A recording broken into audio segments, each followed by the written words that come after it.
Hi guys, this is Anamika. Welcome back to my channel. Movie जैसे ही शुरू होती है हम 40 साल के एक आदमी को देखते हैं जिसका नाम एंडी होता है। ऐसा नहीं है कि एंडी ने अपनी वर्जिनिटी लूज करने की कोशिश नहीं की। उसने बहुत कोशिश की, लेकिन शायद उसकी किस्मत में यही लिखा था। हर बार कुछ ना कुछ गलत हो जाता था। इसकी वजह से आखिर में तंग आके एंडी ने ट्राई करना ही छोड़ दिया और इसी लायक अपनी किस्मत मानते हुए ऐसे ही रहने लगा। एंडी हद से ज्यादा शाय रहने वाला इंसान है जो अपने अपार्टमेंट में अकेला रहता है और स्मार्ट टेक में जॉब करता है। एंडी को हमेशा ऐसे अकेले चुप चुप देख के उसके को वकस उससे एक दिन अपने साथ पोकर खेलने के लिए करते हैं, जिस पर एंडी मान जाता है। सब अपनी अपनी पर्सनल लाइफ और एक्सपीरियंस शेयर करने लगते हैं जो उन्होंने डिफरेंट लड़कियों के साथ किया था। जब वो लोग एंडी को उसके बारे में पूछते हैं, जिस तरह एंडी अपनी एक्सपीरियंस और लड़कियों की पर्सनल पार्ट को एक्सप्लेन करता है, उसकी बातों से अंदाजा हो जाता है कि वजन है। इस वजह से एंडी बहुत इरिटेट हो जाता है और खुद को कोसता रहता है कि उसने क्या बोल दिया। एंडी को अगले दिन ऑफिस जाने को दिल नहीं करता कि सब क्या सोचेंगे, पर फिर भी हिम्मत करके पहुंच जाता है। पहले तो सब नॉर्मल रहता है, लेकिन एकदम सारे को वकर एंडी का मजाक बनाने लगते हैं, जिसकी वजह से वो गुस्सा हुआ और वहां से निकल जाता है। पर डेविड उसके पीछे जाता है और उसे कूल रहने को कहता है। इसके बाद डेविड जानने की कोशिश करता है कि आखिर एंडी अभी तक वजन कैसे है, मतलब पॉसिबल भी कैसे है। एंडी उससे बताता है कि उसने बहुत ट्राई किए थे, फिर एक पॉइंट आ गया। इसी को अपना लक समझ के एक्सेप्ट कर लेता है और अब उसको लगता है अब उसकी एज बहुत ज्यादा हो गई है, जिस पर डेविड उससे टोक के कहता है कि वर्जिनिटी खोने की कोई एज नहीं है। डेविड उससे उनके साथ हैंग आउट करने को कहता है, वो किसी को ढूंढ के अपनी लाइफ की कमी को पूरा कर सके। लेकिन एंडी बस मजा करना चाहता है और इंटीमेट होने के बारे में ज्यादा नहीं सोचना चाहता है। जब वो घर वापस जा रहा होता है तो सेक्सी लड़कियां, आसपास की चीजें, हर चीज का ध्यान वही जाती है। उससे अपनी लाइफ की कमी का एहसास होता है। रात सोते वक्त एंडी को नाइटमेयर के तौर पर वो ही सारे इंसिडेंट आते हैं कि उसने डिफरेंट लड़कियों के साथ इंटीमेट हुआ है और अपनी वर्जिनिटी लूज करने की तरह की, लेकिन उल्टा सब गलत ही हुआ। फिर एंडी अपने फ्रेंड्स के साथ क्लब पहुंचता है, जहां जेके उससे प्रोवोक करते हुए किसी को ढूंढ के उसके साथ रोमांस करने को कहता है और अपनी वर्जिनिटी लूज कर ले। लेकिन जेके के बहुत समझाने के बाद एंडी फाइनली एक लड़की के पास पहुंचता, लेकिन वो लड़की ज्यादा ही ड्रंक होती है कि वो सब एक गर्ल के पास पहुंचते, जहां डर्टी जोक सुनाते हुए सब एंजॉय करते हैं। आखिर में एंडी को एक डेट मिल ही जाती है, जिसके साथ वो बहुत बातें करने लगता है कि इसके बाद दोनों क्लोज आते हुए किस करते हैं। फिर वो लड़की एंडी को उसके साथ चलने को कहती है। यहाँ भी बेचारे एंडी में जो ख्वाब सजा के रखे थे उसका उल्टा ही होता है। वो लड़की नशे के हालत में ड्राइविंग शुरू कर देती है। गोरी ड्राइविंग तू करती है, साथ में बहुत अजीब बात भी कर रही होती है और इस सफर में एंडी के लिए एक नाइटमेयर बना देती है और एंडी के मुंह पर उल्टी कर देती है। फिर अगले दिन एंडी ने सबको अपने बारे में अपने दोस्तों को बताया, तो वो सब बहुत हंसते हैं। फिर स्टोर में आने वाली लेडीज से एंडी को डील करने को कहते हैं। बहुत अच्छे से बात करते हैं। जाते जाते क्रिश अपना नंबर भी दे जाती है, जिस पे उसके दोस्त एंडी के लिए एक्साइटेड हो जाते हैं और सेलिब्रेट करने चले जाते हैं। सब बहुत एंजॉय करते हैं। एंडी हद से ज्यादा ड्रिंक कर लेता है, गलत काम करता है जो उसने आज तक नहीं किया था। ऑफिस जाने से पहले एंडी ट्रिश को कॉल करता है।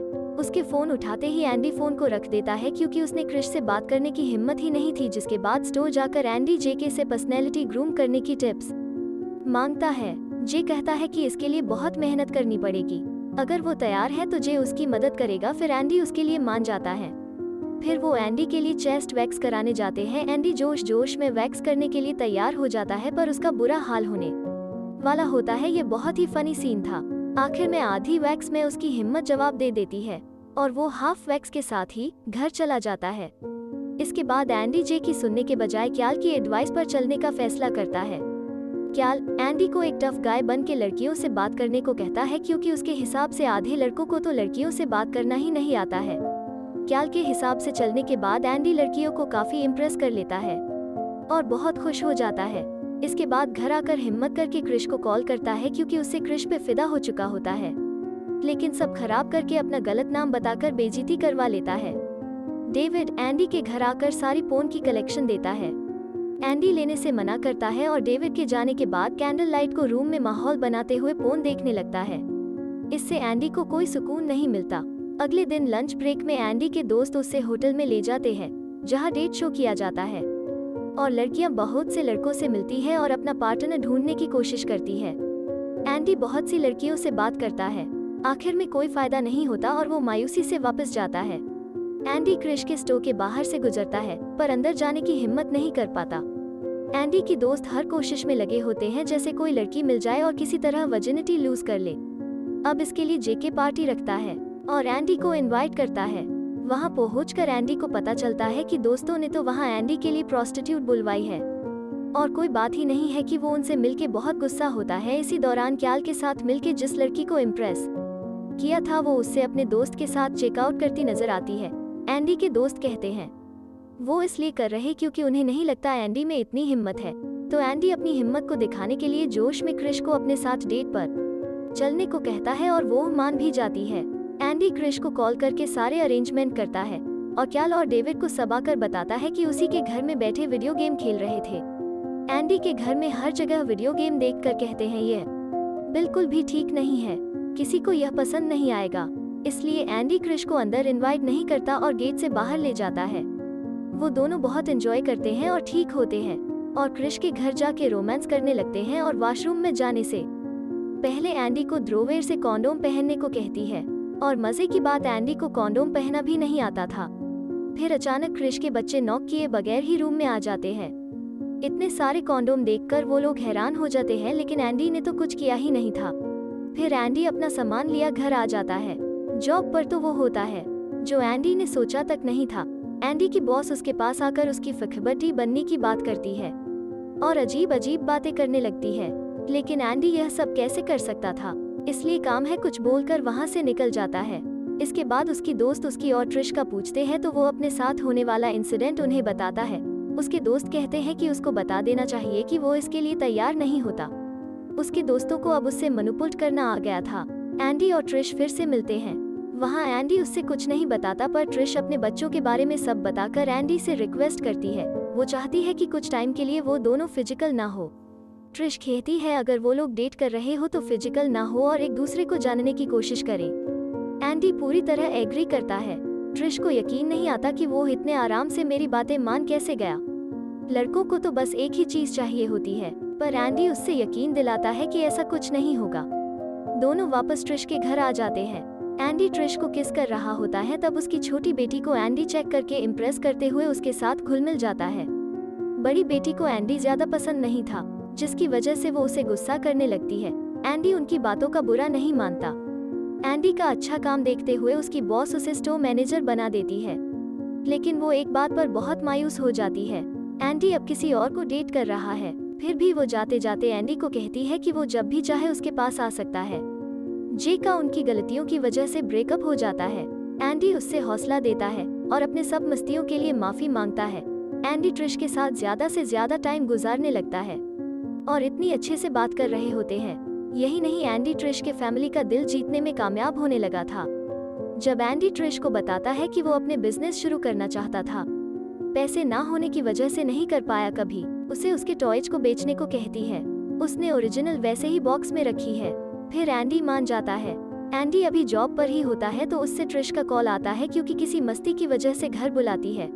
एंडी को पता चलता है कि ट्रिश की बेटी अभी बहुत छोटी है, पर अपने बॉयफ्रेंड के साथ बहुत फिजिकल रिलेशन चाहिए, जिसकी वजह से बात कंट्रोल करने के लिए हॉस्पिटल जाना चाहती है। ट्रिश को लगता है कि वो अब भी बहुत छोटी है और स्पेशली गलतियां नहीं करनी चाहिए। एंडी सिचुएशन को हैंडल करते हुए उसे हॉस्पिटल ले जाने की बात करता है। वो लोग वहां गए इन्फॉर्मेशन लेने होते हैं। उल्टा एंडी को वहां से नॉलेज मिलती है क्योंकि वो खुद वजन था। जब वहां सब ट्रिश के वजन होने का मजाक उड़ा रहे थे तो एंडी उससे कंफर्टेबल होने के लिए अपना वजन होने का बता देता है। कोई यकीन नहीं करता, पर एंडी इसकी वजह से ट्रिश के नजरों में अच्छा मुकाम पा लेता है और उससे एंडी अपनी माँ के लिए अच्छा लगने लगता है। एंडी को पता चलता है कि जे की गर्लफ्रेंड प्रेग्नेंट है और एंडी की एडवाइस फॉलो करते हुए उसे उससे मना भी लिया है और वो दोनों के बीच कोई मसला नहीं है। जे अपनी पार्टी पर इनवाइट करता है। एंडी और ट्रिश ने जो प्लान किया था वो टाइम पूरा हो जाता है कि ट्रिश एंडी के साथ फिजिकल होने के लिए आगे बढ़ती है और वो अपने प्यार का इजहार भी करती है, लेकिन सब खराब होने से पहले एंडी पीछे हो जाता है और सिचुएशन को संभाल लेता है। इसका कोई हल न निकलने पर दोनों की बुरी लड़ाई हो जाती है और एंडी वहां से चला जाता है। इन सब की वजह से डिसाइड हुए जे की पार्टी पर पहुंचकर बहुत ड्रिंक कर लेता है और आउट ऑफ कंट्रोल हो जाता है और अजीब हरकतें करने लगता है। यहाँ ट्रिश की बेटी आकर समझाती है कि एंडी के साथ वो खुश है इसलिए वो अपना यह चांस नहीं खोना चाहिए। इस पर मोटिवेट हुए ट्रिश से बात करने जाती है, जबकि यहाँ एंडी ड्रंक हालात में एक लड़की के साथ इंटीमेट होने की कोशिश में लगा होता है। फिर उससे ट्रिश की याद आने लगती है, तब उसके दोस्त उसे सारी बातें अब जाकर बताने को कहते हैं। ट्रिश एंडी के घर मिलती है तो वहाँ इतनी सारी पोर्न वीडियोस को देखकर लगता है कि एंडी सही इंसान नहीं है और उसकी कोई भी बात सुनने बगैर वहाँ से निकल जाती है। जब एंडी उसे समझाने उसके पीछे जाता है तो एक कार उसे हिट कर देती है। इसके लिए परेशान होकर ट्रिश उसके पास आती है तो एंडी उससे अपने वर्जिन होने की बातें बता देता है और अपने प्यार का इजहार भी कर देता है और उसके ट्रिश के मजे से दूर नहीं रहना चाहता था, इसलिए दोनों शादी कर लेते हैं। उसके बाद फाइनली एंडी अपनी वर्जिनिटी लूज कर लेता है। दोनों साथ खुश रहने लगते हैं और इसी के साथ मूवी की हैप्पी एंडिंग हो जाती है। Thank you for watching.